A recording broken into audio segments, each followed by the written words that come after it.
Me too. Is this from this Last then. This must have been that's wrong. Guys, this is my roommate.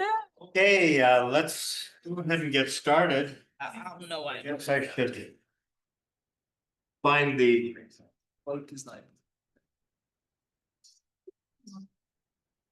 microphone. Oh my God. It's nice. Okay.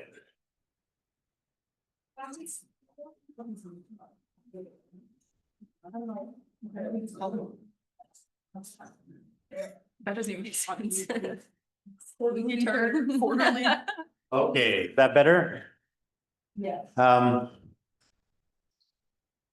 This is by far the most important exam in the class because Newton's second law and third law are the foundation of everything we do from here on forward in 105 and also in 106. Those of you that are continuing this journey. The foundation of classical physics is mechanics, and that's what we're dealing with right now. Mechanics is really thought of as two branches. There's kinematics, which was our last exam, and dynamics, the study of forces, which is this exam. And with those two, we go on and we talk about the electric force, the magnetic force, it just more and more forces, but it's the same principle over and over again. So, what questions do you have for me as we get ready for that exam? Yes. Can you just give us like a really super brief overview of Newton's second law and Newton's third law? Newton's second law is what you use whenever you are dealing with forces that are acting on the same object, okay? And the first step is always to draw the free body diagram of that object. And again, there's a recipe. I often tell my students that, in life, in the world,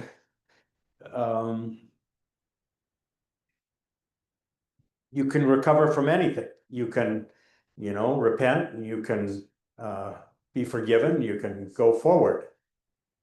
But in dynamics, if you don't have the right free body diagram, there's no forgiveness in this world or in the world to come. There is none. You have no chance, zero chance of getting the problem correct if you have the wrong free body diagram. Okay, so you follow the recipe. The first force you put on any diagram is always the gravitational force, the earth pulling on, in this case, we'll say the Greg. And that's the force that is just mass times G. And in the test, as in homework, I've asked us to always consider G to be 10 newtons for each kilogram. Because 9.8 is just, that's just a hassle to punch into your calculator. Okay, 10, I can multiply and divide by 10 in my head because I'm just quick that way. Okay. And then I ask, are there any magnets? Now, the magnetic forces that we're going to deal with in 105 are just the refrigerator magnet forces. And they're always attractive forces. It's the refrigerator magnet to the refrigerator. And so if you always think about that attraction between the magnet and the refrigerator, it's going to be towards the other thing. And you saw that in the example that Nani did today with the magnet holding up the business card. If there's no magnetic forces, we ask ourselves, what touches our object?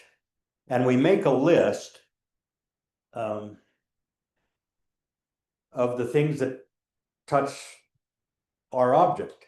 And for each of those things on the list, we ask, does it push or does it pull? If it's a string, a thread, a rope, a chain, it pulls. And in those cases, you get one force, a tension force, in the direction of the chain, thread, string, or rope. If it's not one of those things, it's pushing. And you'll get tired of me saying this, but whenever one thing pushes on another, there will always be a normal force, and normal just means perpendicular. There may also be a friction force, Now, once you identify all of those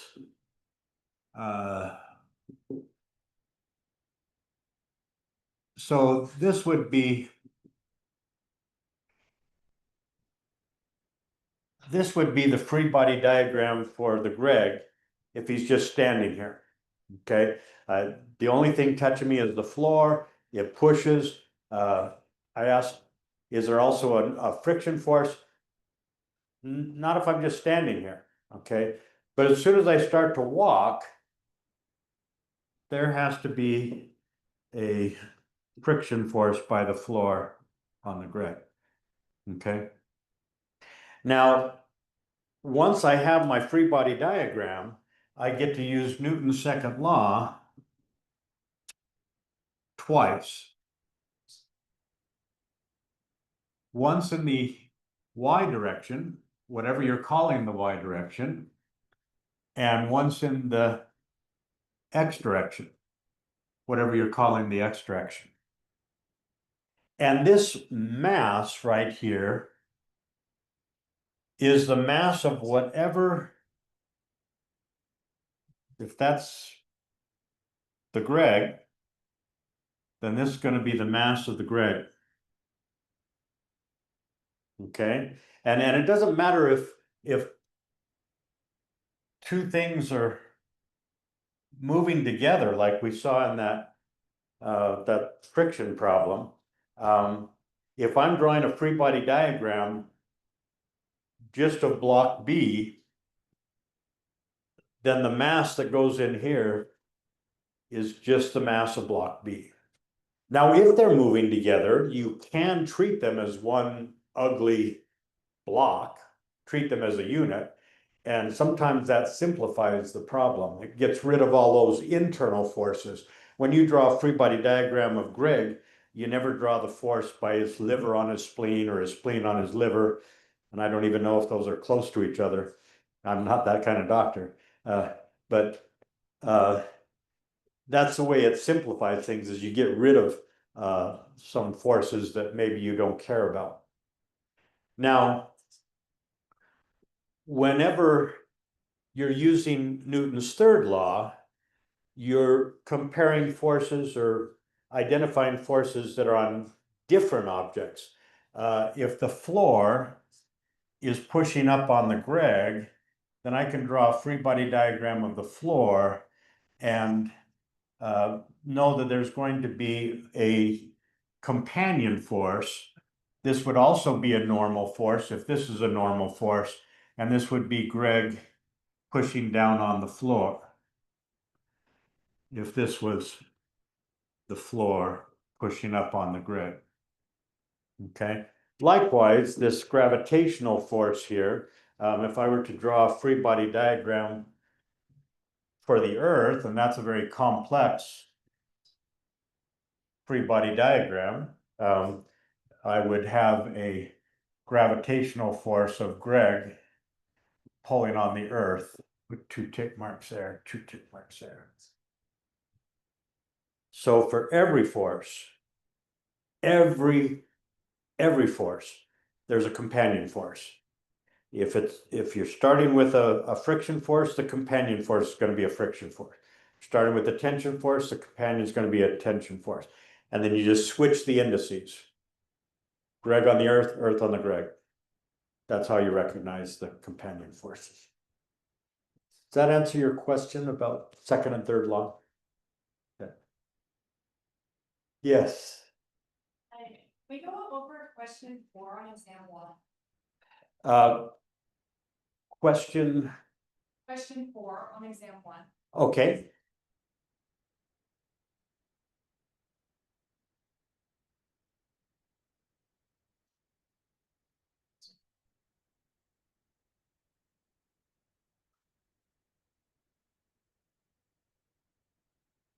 Ah. Don Quixote? Yes, very good. Okay. Perhaps this will show up better if I lower the lights for this part.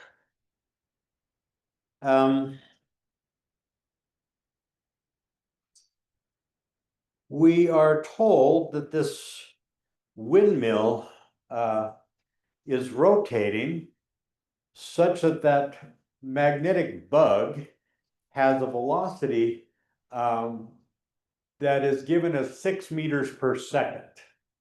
And it's a distance 1.5 meters away from the axis of rotation. And let me just encourage you that when you get the exam, go looking for the problem where things are going in a circle, okay? Because you'll be tempted when you see that thing going in a circle at constant speed to say, oh, it's not speeding up, it's not slowing down, there's no acceleration. Wrong. If it's going in a circle, there's acceleration. No acceleration is no change in velocity, not no change in speed, okay? Velocity includes the direction. So as soon as you find that problem that's going in a circle, draw yourself an arrow. You can draw on your test. It's yours, okay? Draw an arrow towards the center of the circle, reminding you that the acceleration is towards the center of the circle. So when this bug is up here, it has an acceleration towards the center of the circle, which would be down. And that means that the free body diagram of that bug at that location, if we took the picture when it was at the top, its acceleration would have to be down. On the other hand, if we waited until it got down here to the bottom, its acceleration, it would still have to be towards the center of the circle that it's going in, but now it's up. Okay, and that changes your free body diagram because now it's got to scream up. But we, in either case, use the acceleration of circular motion. We call it centripetal or center seeking. That's a C. And that's just V squared over R. And that formula is on the front page of your exam, just like it is on the front page of your sample exams. And so in this case, that's going to be 6 meters per second squared over the 1.5 meters is my R. Now, I used to be able to do that in my head, but that is 24 meters per second squared down. But be careful with reading the problem, because that's not what's being asked for in this problem. We didn't ask for the acceleration. We asked for the net force on this bug. And the net force, that's always Newton's second law. And that's going to be 2 kilograms times the 24 meters per second squared, or 48 newtons. Now, another word of caution. I'm an old man. I've been doing this a long, long time. My wife wants me to retire. I was supposed to retire years ago. And over again, every semester, I see a lot of people lose a lot of points by not squaring that. Oh, you'll write it. You just won't do it. You won't hit that button on your calculator, okay? And you lose all sorts of points. Because if you're starting with the wrong acceleration, everything else in the problem is going to be wrong, okay? So turn to your neighbor and say, you're going to make that mistake, not me. Okay. Okay. Now,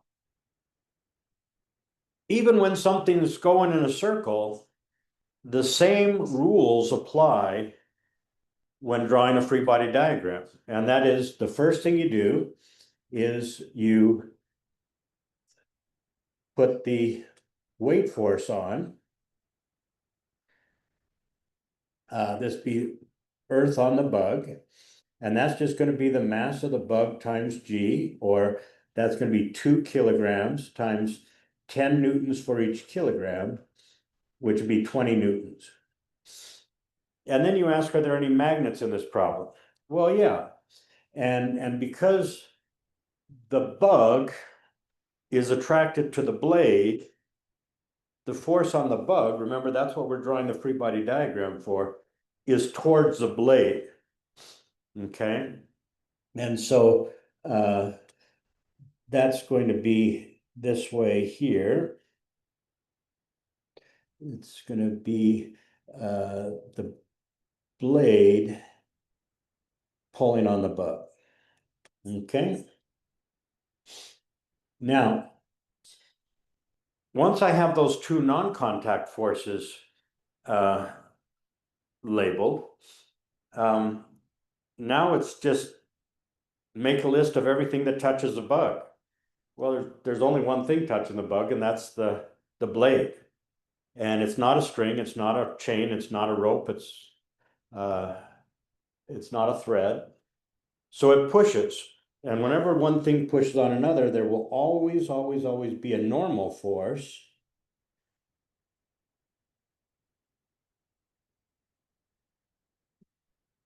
And normal just means perpendicular to that surface between the blade and the bug. So if the blade's to the right of the bug, a push is going to be to the left, okay, as I've drawn it. Whenever one thing pushes on another, there will always be a normal force. There may also be a friction force. And we ask ourselves, do I need a friction force? Well, what I know is that I've only got one possible force left in my quiver, okay, that friction force. Maybe it's zero, maybe it's not. What do I need it to be? Okay, I need this diagram to screen down by 48 newtons. And it don't. Okay, it screams down by 20 newtons, but that's not 48. Okay, and I've only got one force left, that friction force, and it's got to be, remember, parallel to the surface. Parallel to the surface is either up or down in this case. Well, it better be down. It's a static friction by the blade, whoops, on the bug, and it had better be 28 newtons. Now, wait a minute, Greg. Wouldn't it be up to hold the bug up? Well, yes, it would be if the blade were stopped. If the blade were stopped, I would need a friction force of 20 newtons up to balance the 20 newtons down, okay? But the blade's not stopped.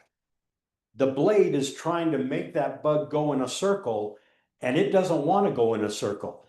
Just like when you had that friend skiing towards you and you made her go in a circle, there has to be a pull in towards the center of the circle. And the 20 newtons of the friction is not enough to do it. And so that means the friction has to help I think I misspoke. The 20 newtons of the weight isn't enough to do it.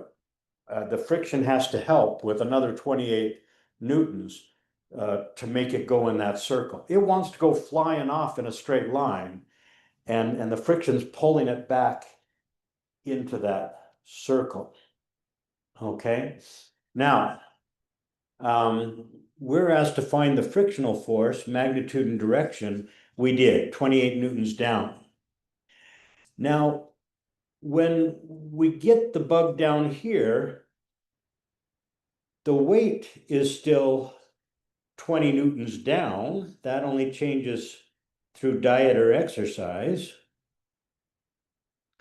And the magnetic force is still the same.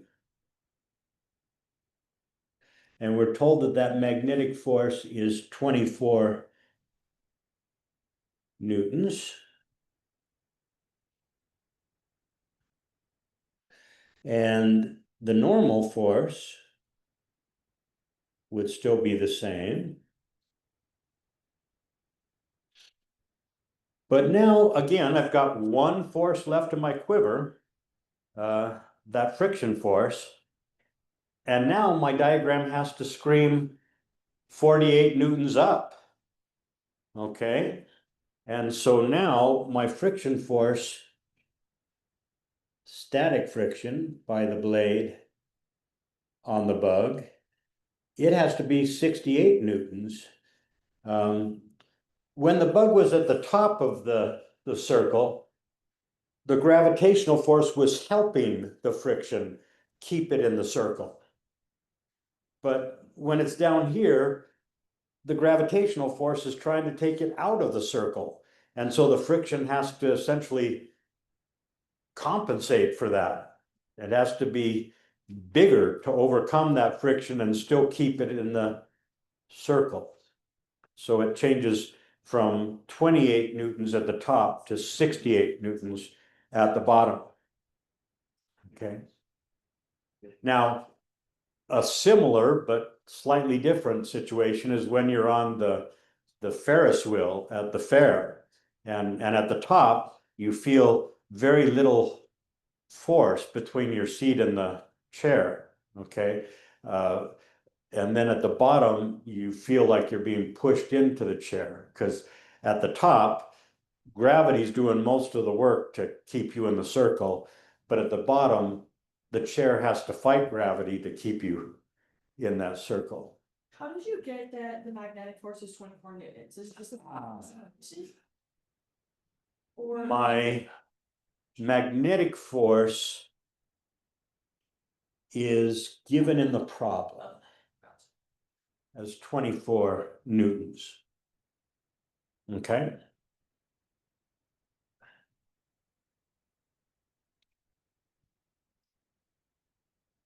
Yes. I'm sorry. Where did you get 68 from? Oh, okay. My diagram has to have a net force of 48 newtons in the direction of the acceleration.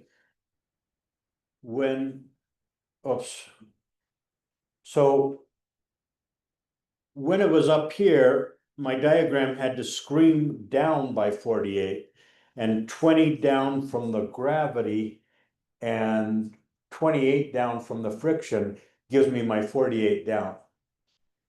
When it's down here, I still have the same magnitude of the acceleration. It's still 24 meters per second squared. The net force still has the same magnitude of 48 newtons, but now it's 48 newtons up. So this diagram has to scream up by 48 newtons, meaning I have to have 48 newtons more in the upward direction than the downward direction. So if I have 20 newtons down, I got to have 68 up, because 68 minus 20 is the 48 that I need. Now, mathematically, I would write that this way. I would say F net in the y direction is equal to the mass times the acceleration in the y direction. Well, I would have the friction force in the positive y direction. I would have the weight force in the negative y direction, and that's going to equal the mass. Well, the mass times the acceleration we said was 48 newtons. And so now if I just solve for the friction force, I bring this over to the other side and I get 68. Okay. Now, the question of what direction should I draw my static friction force is another tripping point that some people make mistakes with on the exam. Kinetic friction is really easy. It's fighting the relative motion of the surfaces. Okay, your gut tells you what direction the static friction is. The kinetic friction, the type you can hear the scraping going on. You just use your gut. It's making things harder to move. Okay, but static friction we just saw can be surprising, and so that's why I encourage you to leave that force till the end, and then ask, what do I need? Okay, this diagram has to scream this direction by this many newtons. What's that static friction force got to be to make that happen? And that's what it'll be. Can you help us understand problem 3, part B? On the same exam?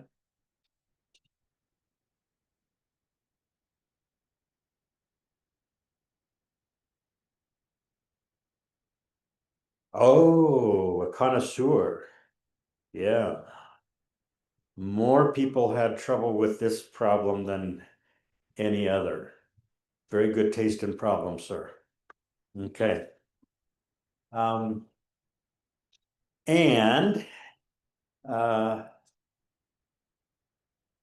I'll show you why they had a problem with that. Okay. It's unfortunate, but it's fixable. First of all, let's see what we're told. We're told that the tension force in this string is 54 newtons. And as you discussed in lecture today, that's at both ends of the string. If it's a massless string, it doesn't matter whether there's a pulley involved.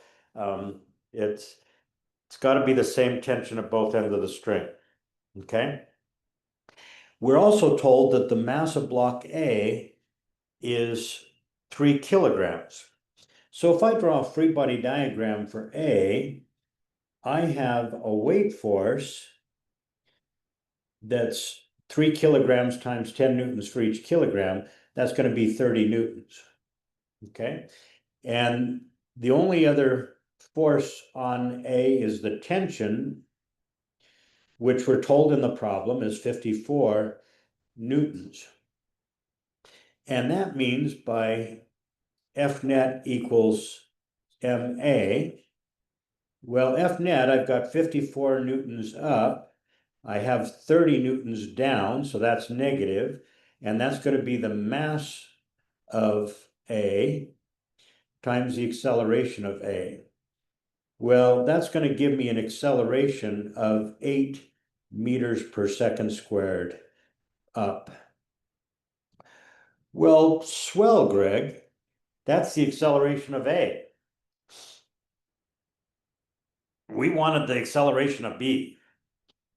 Well, I found the acceleration of A because I had the information I needed to find the acceleration of A. It's like the old joke where someone's underneath a streetlight late at night looking for their car keys, and someone comes along and says, well, is this where you lost your car keys? No, I lost it down the block. Well, why are you looking here? Because the light's here. I can see here. So I solved for the acceleration of A because I had the information I needed to solve for it. How do I get the acceleration of B? Well, they're connected by a string, and I don't care whether it's massless or a massive chain. What's important is that it doesn't stretch. It's not a bungee cord. And so when A goes up an inch, B goes down an inch. If they both had speedometers that always read the same thing. And so the acceleration of B is just going to equal the acceleration of A, but in the opposite direction. So the acceleration of B is going to be 8 meters per second squared down. Okay? So far, so good? Now, that wasn't the reason that most people struggled with this problem. It was part B, okay? Find the mass of block B. Well, let's start with a free body diagram for B. I have a weight force down, and I have a tension force up. And I know the tension force is 54 newtons. And so if I call up the positive y direction, then I'm going to have 54 newtons up minus the weight force down is equal to the mass of B times, well, 8 meters per second squared down is going to be a negative 8 meters per second squared. And that's where people got stuck. That's where they gave up. Okay, because I've got two unknowns and I can't solve one equation with two unknowns. Well, it's not really two unknowns because I can also write the weight force. You mind scooting the paper over a little? Thank you. I'm sorry, more better? Okay. I can also write the weight force as the mass of B times 10. We could call it newtons for each kilogram or meter per second squared, whichever you'd rather. And that's going to equal MB times a negative 8 meters per second squared. So suddenly, I see that I only have one unknown. I just have it in two places. And your math classes taught you how to deal with that. You bring every term that has that unknown in it to the same side of the equal sign. And so I would say that F 54 newtons, if I bring this over to the other side, it becomes positive. That's going to become MB times 10 meters per second squared plus MB times a negative 8 meters per second squared. Or I could say that that's MB times 2 meters per second squared.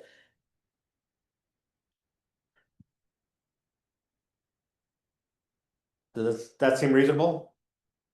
If I got 10 apples and I've got a negative 8 apples, I add those together, I got 2 apples.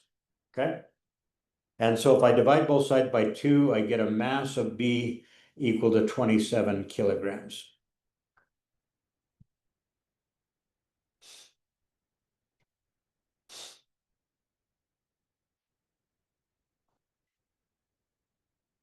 And again, people gave up. Okay? It's not that they just didn't understand physics. They didn't understand courage. Okay? They got to that point and they gave up. And you got to keep going. You got to say, look, Greg wouldn't have given us a problem where there was two unknowns in one equation. That's just not reasonable. He seemed like a reasonable guy. Maybe I'm missing something here. And then ask yourself, how do I relate this one unknown weight to my other unknown mass? Well, it's just m times 10. How did you go from newtons to kilograms? Newtons to kilograms.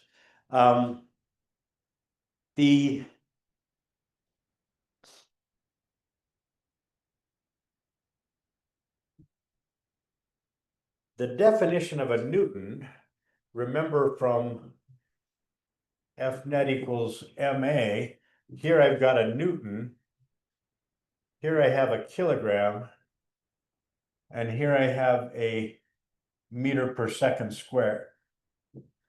So a Newton is equal to a kilogram meter per second squared.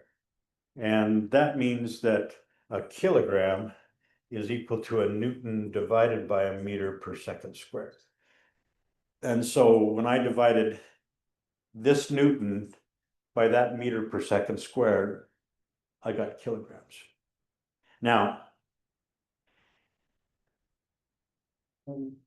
what I typically do is I write an acceleration as 10 meters per second squared when I'm dropping something, and I want to know how quickly it speeds up.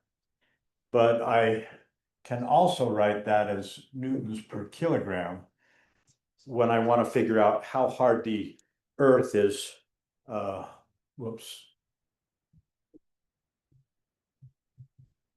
if I want to know how hard the earth is pulling on each 1 kilogram, and those are equivalent. A Newton per kilogram is the same as a meter per second squared. But it seems more intuitive when I'm trying to calculate a gravitational force to write it as newtons for each kilogram. And when I'm dropping something, meters per second squared. Okay.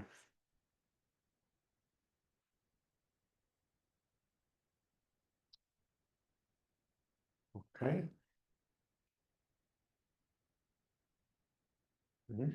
There's a question on homework 9, and it's question number 4. Is there any way we could go over it? Let me pull that up. Homework number 9. Problem 4. This one here? Yes, sir. Okay.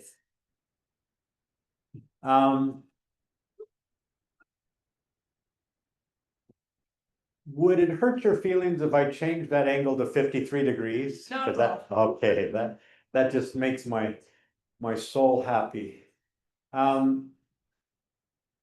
We start with the free body diagram, as always. And let me just say, it's a multiple choice test. I can't give you points for a free body diagram because we can't grade a free body diagram on a multiple choice test. And so you might be tempted to not draw the free body diagram because, hey, I'm not going to get you any points. But again, if you don't see that free body diagram as the first step in getting the right answer, probably going to get the wrong answer. Okay, so I've given you plenty of empty space on that exam, and you get to write on the exam. You don't have to keep it pristine and clean. You can write all over it. Okay, and so draw a free body diagram for every problem, and that will be your first step.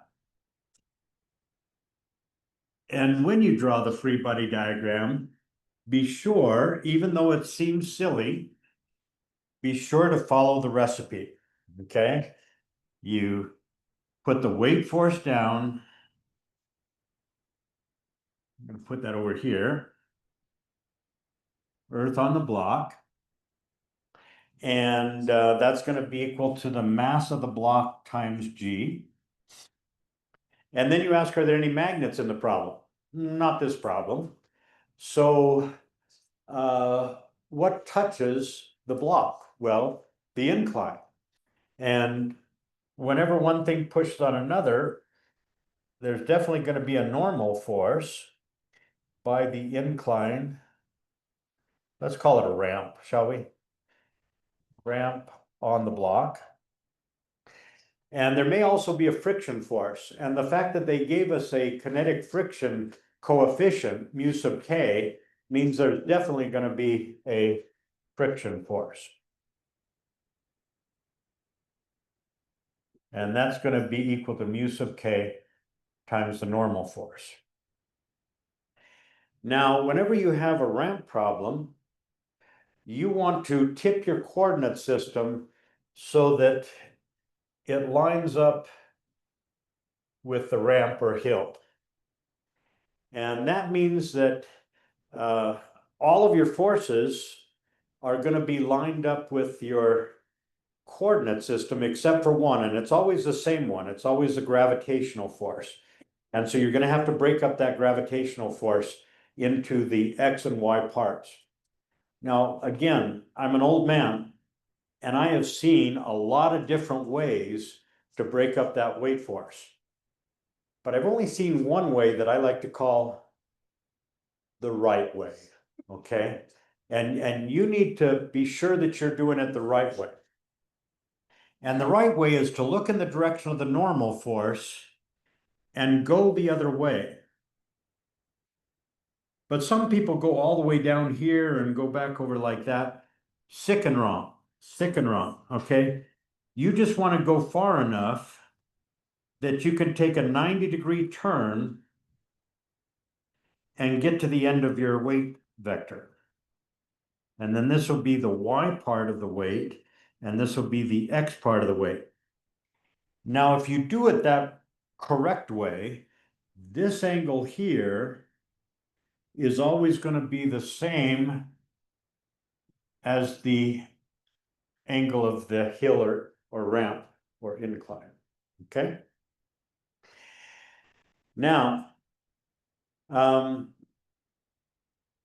we're told that the magnitude of the normal force is 97 newtons. Can I make that 100 newtons just to make this easier? Okay, let's call that 100 newtons. Well, once you break up the weight force into its parts, its components, throw away the original and use the parts. And now I get to use Newton's second law twice. Once in the Y direction, what I'm calling the Y direction, and once in the X direction, what I'm calling the X direction, okay? Now, I know that this thing has an acceleration that way, okay? We saw that in the first tutorial. It's going to be speeding up down the ramp. Now, what I know is that none of that acceleration is in the Y direction. So this is 0. So my diagram has to scream balance in the Y direction. And that means that this Y part of the weight must also be 100 newtons. Well, I'm asked to find the mass of that object, that block. And so if I knew what the weight force was, I could find the mass just by dividing the weight by 10. But how do I find that weight force? Well, if I had given you the weight force, let's say that weight force I told you was 120 newtons. And I told you this was 53 degrees. And I asked you how big this is. You'd be able to do that. You'd be able to say, well, this is going to be my total weight times the cosine of 53 degrees. I know what this is, so I can find that. Well, you can dance backwards unless you're a guy, okay? And so if I know this, I can find that, okay? So if I go back over here and I say that this is going to be equal to the total weight times the cosine of 53 degrees, and that means 100 newtons is equal to the total weight. The cosine of 53 degrees is 0.6. And so now I can solve for the total weight.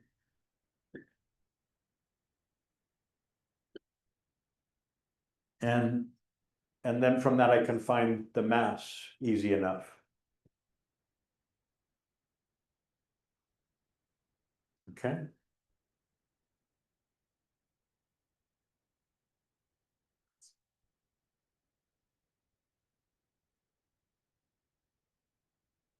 You do the multiple choice number 2 on the same exam,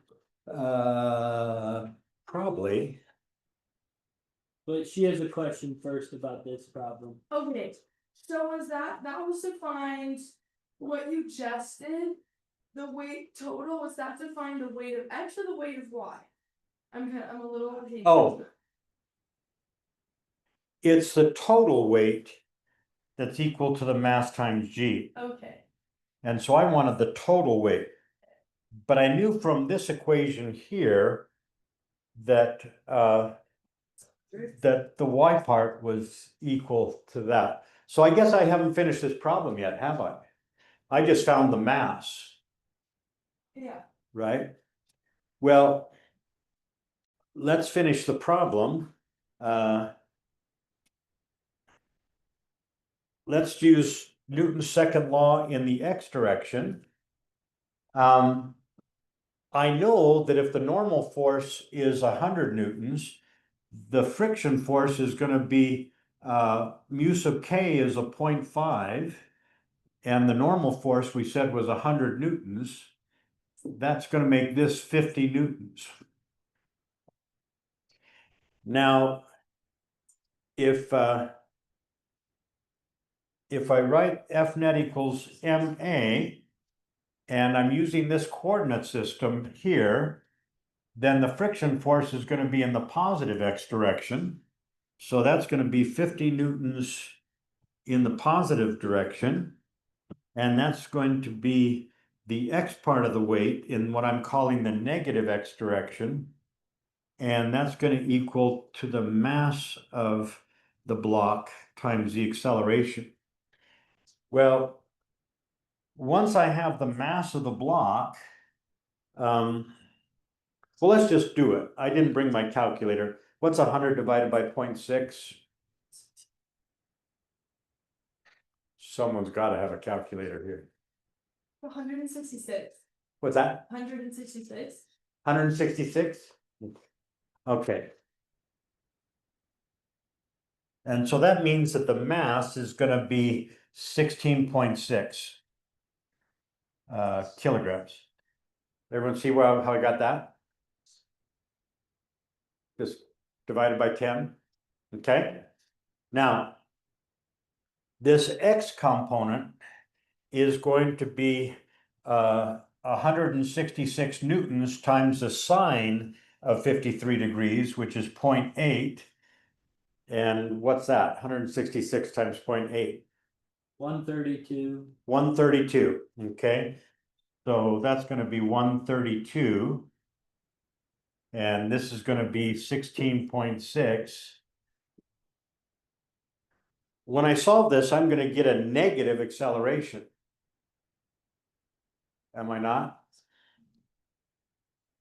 And, but wait a minute, Greg, it's speeding up. Well, negative just means down the ramp. Okay, and if it's moving down the ramp and the acceleration is down the ramp, it's speeding up. So don't make the mistake of thinking negative acceleration is slowing down. It depends on what you chose as your coordinate system. Okay, so I can easily solve that for A.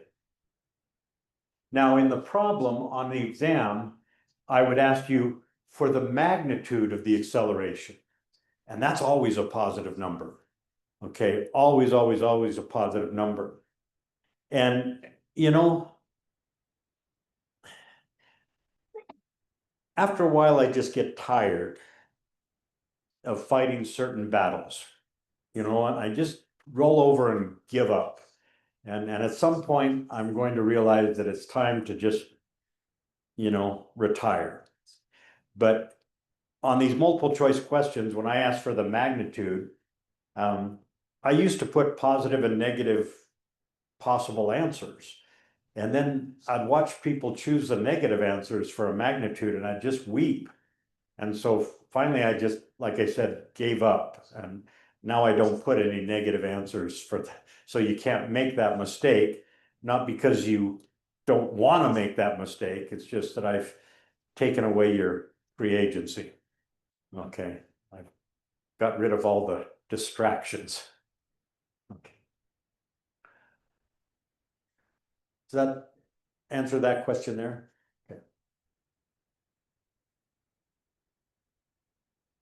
Where did the 132 come from? From him. What did you do? It's the 166 times 0.8. Oh, okay. He's my calculator.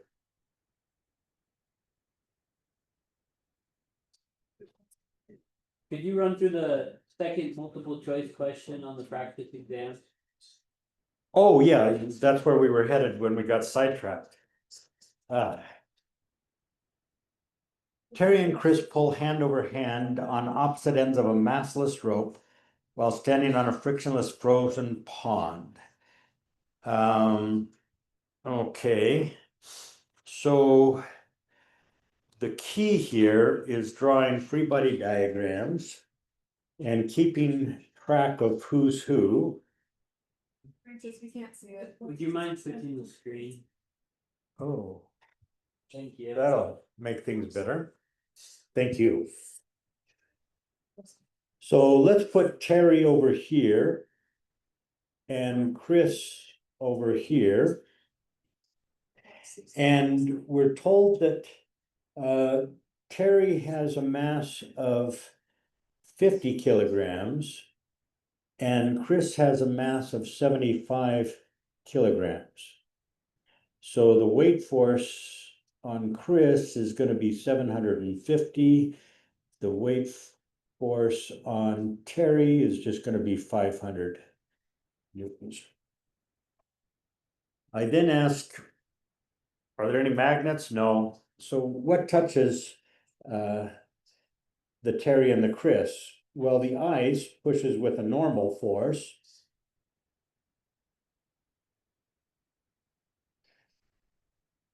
And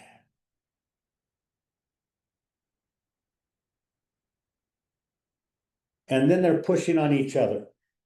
No, they're pulling on two ends of a massless rope, whatever that means. Okay, so this will be the tension by the rope on Terry, and this will be the tension by the rope on Chris.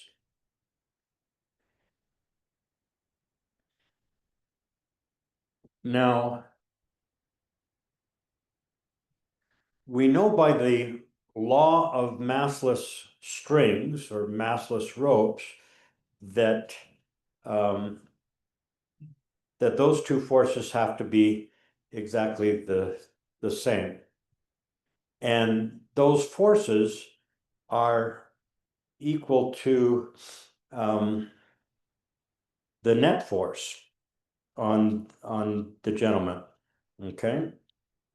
And so I can write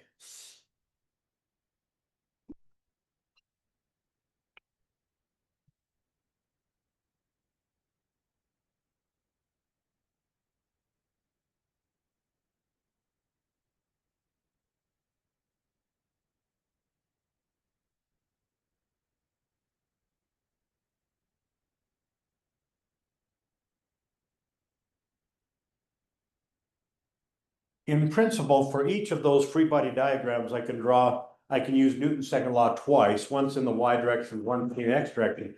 But the y direction is trivial. We've already used Newton's second law to say the normal force up is balancing the weight force down.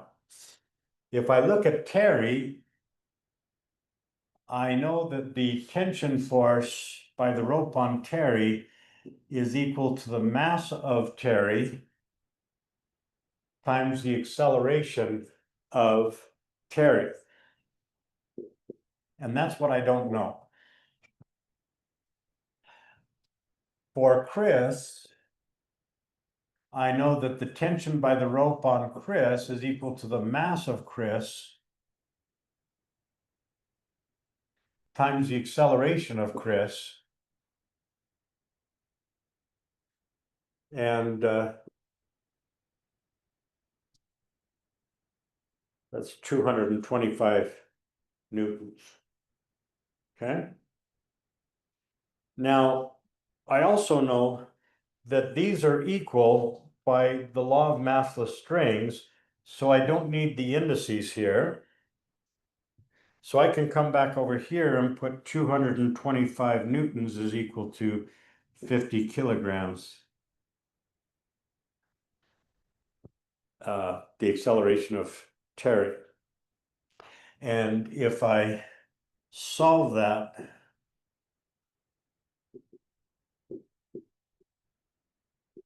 I get 4.5 meters per second squared.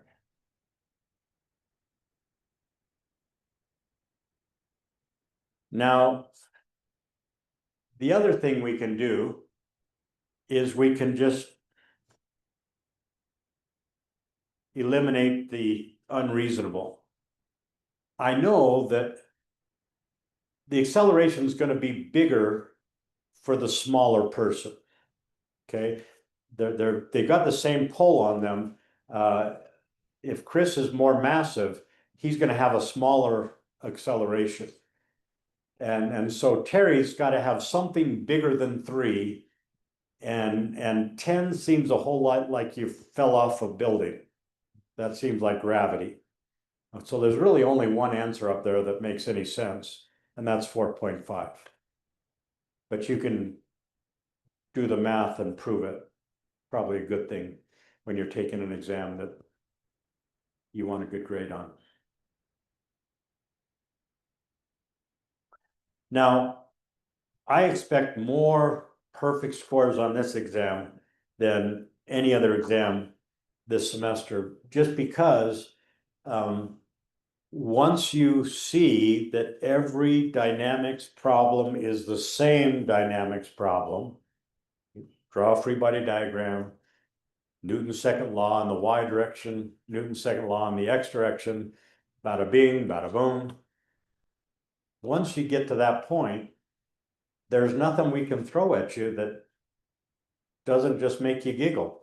Okay, and so there'll be a lot of perfect scores on this exam.